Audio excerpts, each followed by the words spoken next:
Hi everyone, Vegas Film Critic here, Jeffrey K. Howard, here to review Captain Marvel from Disney and Captain Marvel. That's a whole mouthful, isn't it? This is great because here we have a first-time female lead in a superhero film, and I think that's fantastic because I think that the last 8 incarnations in comic books of Captain Marvel were all men, and I love how Marvel's taking chances on some of the lesser-known characters. Captain Marvel. Growing up, I heard of Captain Marvel, but I didn't know anything about what Captain Marvel was all about. You know, I was more of a Shazam guy, you know, because of the Saturday morning cartoon and gee, can I talk today? And also the live-action show. So I really didn't know anything about Captain Marvel, but like Guardians of the Galaxy, they take these lesser-known characters that are maybe were popular in their day, but today the modern relevance, you know, and make these incredible movies, you know, take a chance on them. And Brie Larson is perfect casting for Captain Marvel. And it's kind of weird because when I watched this film, it didn't seem like a Marvel film at all. It just seemed like a science fiction epic. It really did. You know, I had no frame of reference with the character. So while watching this origin film, I kept thinking to myself, wow, is this really a comic book movie? Because it could stand alone just as sci-fi. Just to give you a little backstory on the plot, Brie Larson is Captain Marvel, even though they never say her name is Captain Marvel. Another planet named the Kree, this race called the Kree, and she's got these superpowers that no one knows how she got. And they're in a battle with the Skrulls, these lizard-like creatures in the universe that they just want to, you know, genocide. They want to wipe them out, and they go into this all these details. Except that her character keeps having these flashbacks of being on Earth in the 1990s, being an Air Force pilot, having best friends, and a whole life on Earth. So she can't understand where all these images are coming from, these memories. And the Kree military, the Star Force, led by Jude Law, thinks it's something the Skrull is doing with his mind control. I know, it's a mouthful of sci-fi plot right there, I'll tell you. And part of the movie, she comes to Earth. 1990s. She drops through the ceiling of a blockbuster, which is really funny. And she just starts her way on Earth trying to figure out who she is, where these powers came from. So we go on this adventure finding that. And of course, she hooks up with Nick Fury, played by Samuel Jackson. And again, his origin too. No eye patch, nothing like that. We find out exactly, you know, all of these answers are come forward in Captain Marvel, which was, I thought, pretty cool.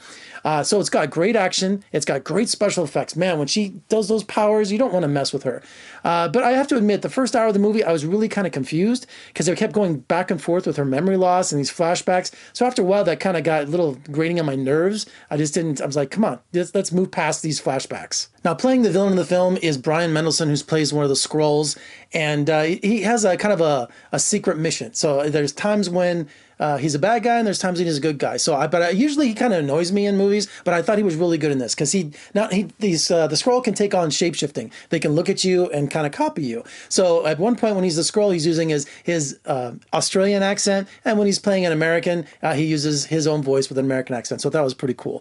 Overall, I think this is a great girl power movie. Again, great role model for girls. You know, little girls are going to look up and see a superhero and they identify it with. Also, you know, no doubt, she goes, "I'm just a girl." Was, you know, she's kicking butt in one scene with that song playing like that. And of course, Annette Bening's in it too, who's just fabulous. And overall, you know, I was really pleased with this movie. Now, is it one of the greatest Marvel films? No, I would rank it, you know, down there on the list. I had some problems with the plot, the pacing on it, but overall, it's a groundbreaking movie. Just like Black Panther was, here we have an incredible girl power female lead, you know, to inspire generations to come. And I love the humor in it. It's really funny. And Samuel Jackson has some of the great one-liners in the film. And also, it's you know, it's subtle. It doesn't hit you over the face with that. Some great car chases, some great action in it. So Captain Marvel really is a winner. The one thing that you're going to come away with is just, you know, a tear in your eye. At the very beginning of the film, they have the Marvel logo, and usually all the comic book characters go by, but this time was every cameo and incarnation of Stan Lee. So right at the very beginning, you just like grab your heart. And you're just like, you know, just like, oh my gosh, Stan Lee's cameo. I know you've probably seen on the internet and heard about. I'm not gonna give the spoiler for it, but it's the second to the last cameo because Avengers Endgame he's in. It's wonderful, it really is, and it's a great tribute. And it's just, you just miss the guy already. And of course, stay to the end. There's 2 Easter eggs. There's 2 bonus clips. One which is just totally about the movie, very funny. That's a running gag in the whole film. And of course, one I don't want to spoil for you, but it ties together a certain film coming out in a few months. So that's going to be really exciting. And you kind of think to yourself, well, wait a minute, all those Avenger films and all the trouble we were having, how come they didn't call Captain Marvel? She's literally like a Superman. She can just do anything. She really can. But they explain all that. And I'm not a Marvel, expert in all of these films. I haven't watched them 30 times, and I know where all the links are and all the things like that. There are some things in this movie that link to Guardians of the Galaxy and some other things. I won't go. There's other YouTubers that'll go into all these great detail. I don't do that. But overall, it really links everything up together. So Captain Marvel, even though I'm mixed on it, it's a really positive film, and it delivers on the action. So check it out. I think you'll like it. It's going to make a fortune. I know it is. All right, for more reviews and interviews, just surf on over to my website at vegasfilmcritic.com. Check me out on social media, Facebook, Instagram, Twitter. And also, if you're watching on YouTube, please give me a thumbs up, subscribe, and comment below. I'm Jeffrey K. Howard in Las Vegas. You like this? It's my Avenger shirt. I'll see you next time.